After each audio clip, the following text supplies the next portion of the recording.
Thanks for watching. Please like and subscribe to my new channel. If you want something in particular, comment below, and I will oblige. Thanks again. Dodge Challenger Hellcat Buyer's Guide. We won't see muscle cars like the supercharged V8 Dodgers again. Engine, just 200 revolutions per minute short of the red line.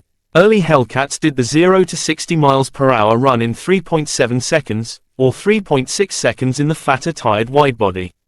Top speeds were 199 miles per hour and 195 miles per hour respectively. The 2019MY Red-Eye Hellcats had, as you might expect, a red engine block, a red eye in the badge, and a more powerful engine courtesy of a larger capacity supercharger, 2.7 liters, up from the Hellcat's 2.4 liters, plus different heads, cams, block, exhaust and cooling system. Red-eye power was significantly hoisted to 797 horsepower at 6,300 revolutions per minute as a result. Red-eye top speeds were 203 miles per hour in both body styles, but the 0 to 60 miles per hour times weren't that different to the Hellcats at 3.5 seconds, 3.4 seconds widebody, because of the traction issues that inevitably arose when so much power was trying to force its way through just two tires. All-wheel drive was available in the Challenger range, but only on the 3.6-volt 6S. A small increase in the red line to 6,400 revolutions per minute helped to lift peak power in the Superstock model to 807 horsepower and to drop the 0 to 60 time to a claimed 3.25 sec, though the high sidewall tires limited the top speed to 168 miles per hour. The 2018MY Demon was the tops for grunt, though, with 840 horsepower and 770 pound-feet courtesy of its 14.5 psi of boost, comprehensive reworking of the engine internals, dual fuel pumps and what Dodge claimed to be the biggest functional bonnet scoop ever. That 2018 Demon was the first production car with a drag-style transmission brake whose purpose was to keep the car steady as you built up the revs and crept up to the start line. It was also the first to have drag mode suspension adjustability for optimal weight transfer. An optional crate of performance parts included skinny front wheels. Nitto drag radials came as standard on the rear. The Demon did the 0 to 60 in 2.3 seconds, the 0 to 100 in 5.1 seconds and a wheelie-popping quarter mile in 9.65 140ths of a mile per hour, enough to ban it from NHRA drag races based on its lack of a roll cage, racing harness or braking parachute. All pretty impressive stuff, but that first Demon looked puny against the 2023 Demon 170. Which wasn't so much a car as an up yours sign-off to a golden age of big underbonnet iron. Fitted with a large intake, small pulley 3-liter supercharger running 40% extra boost, 21.3 psi, this monster pumped out 900 horsepower, 810 pound-feet on E10 petrol or 1025 horsepower, 945 pound-feet with E85, which was practically all, well, 85%, ethanol. Hence the 170 name. Dodge reckoned it was 170 proof. The AQ automatically remapped the engine for either fuel. With E85 in the tank, the wing flares removed for weight saving and Mickey Thompson drag tires on the small carbon fiber rimmed wheels. The 170 ran 8-second, 150 miles per hour quarter-mile times. Its 1.66 seconds time made it the world's fastest production car from 0 to 60 miles per hour. All that for $96,666, number of the beast, etc., in North America, or under £80,000 in the UK at prevailing exchange rates. 3,300 of these Demon 170s were built. All Hellcats, Red-Eyes and Superstocks were hooked up to an 8-speed Torque Flight HP90 automatic transmission, although the base model from 2015 to 2021 could be specified with a 6-speed Tremec TR6060 manual, saving you $3,000 on the automatic. The manual added around half a second to the 0 to 60 miles per hour time in independent testing. It was unavailable for 2022 but then brought back for 2023, the final year of Hellcat production. All Hellcats had launch control, launch assist which reduced torque when wheel hop was detected, torque reserve which closed a bypass valve to pre-fill the supercharger and generate more immediate torque from a standing start, and race cooldown, or after-run chiller, which cooled the supercharger after engine shut off. Hellcats also had line lock, a long-standing US muscle car tradition which applied the front brakes so you could do big burnouts without going anywhere, or indeed going somewhere quite slowly while changing up through the box. Hardly surprisingly given the amounts of power on tap and the almost irresistible temptation many owners felt to unleash it all at every possible opportunity, driveshafts on early 2015-16 Challengers were a bit melty. Excessive noise, vibration and rear-end whining were regularly reported, especially from owners who drag raced their cars on sticky tires.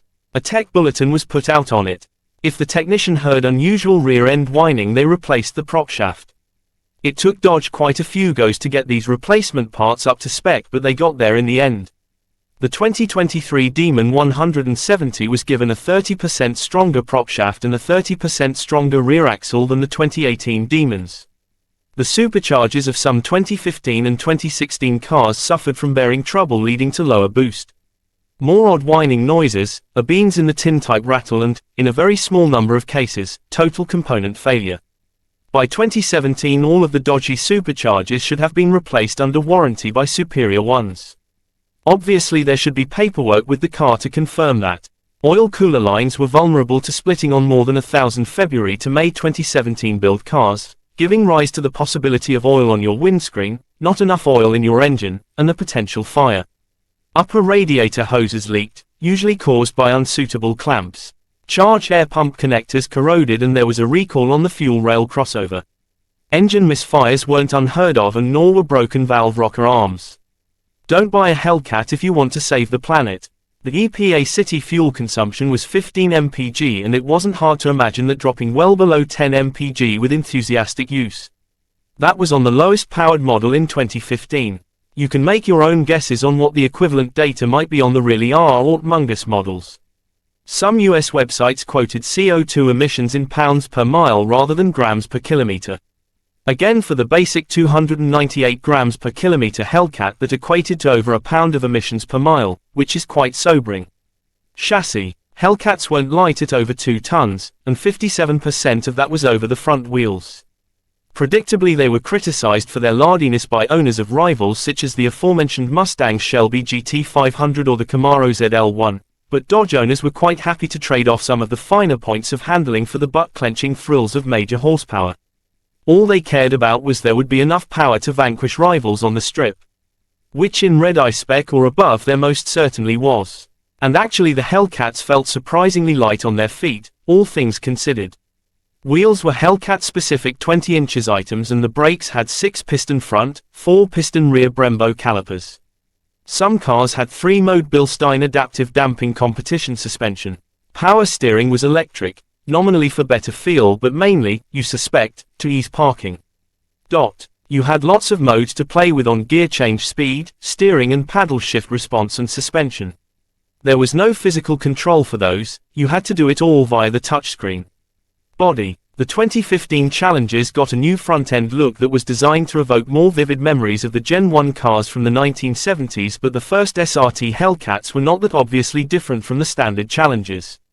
They did get bigger mesh grills and front splitters, a rear lip spoiler and a big central bonnet intake flanked by 2 smaller ones.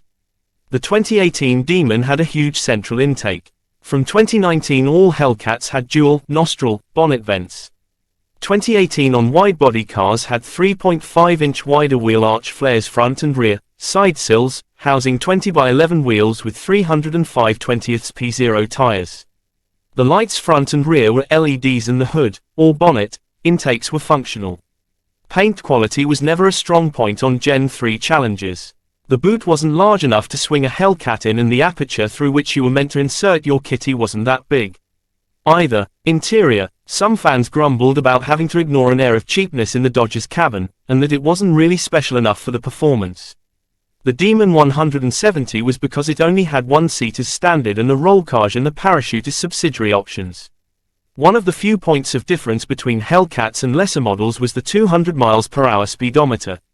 They did have heated and ventilated front seats, but unless you ponied up the extra dollar for Alcantara or leather options, the standard offering even on late 23 Hellcats was uninspiring houndstooth cloth and poor quality plastics. Realistically, most of the money had gone into the performance. The point about that 200 mph speedo was that suitably tired models could genuinely put its needle on the stop. Still, there was a flat-bottomed SRT steering wheel with paddle shifters and the 8.4-inch Fiat Uconnect 4 infotainment screen did accommodate both Apple CarPlay and Android Auto, although the Challenger's screen was never upgraded to the 10.1-inch item found in the Hellcat equivalent Durango SUV. Reaction, braking and acceleration data came up on the panel between the main instruments. Along with G-forces, Harman Kardon audio was a popular option at $2,000. HVAC failures are not unknown.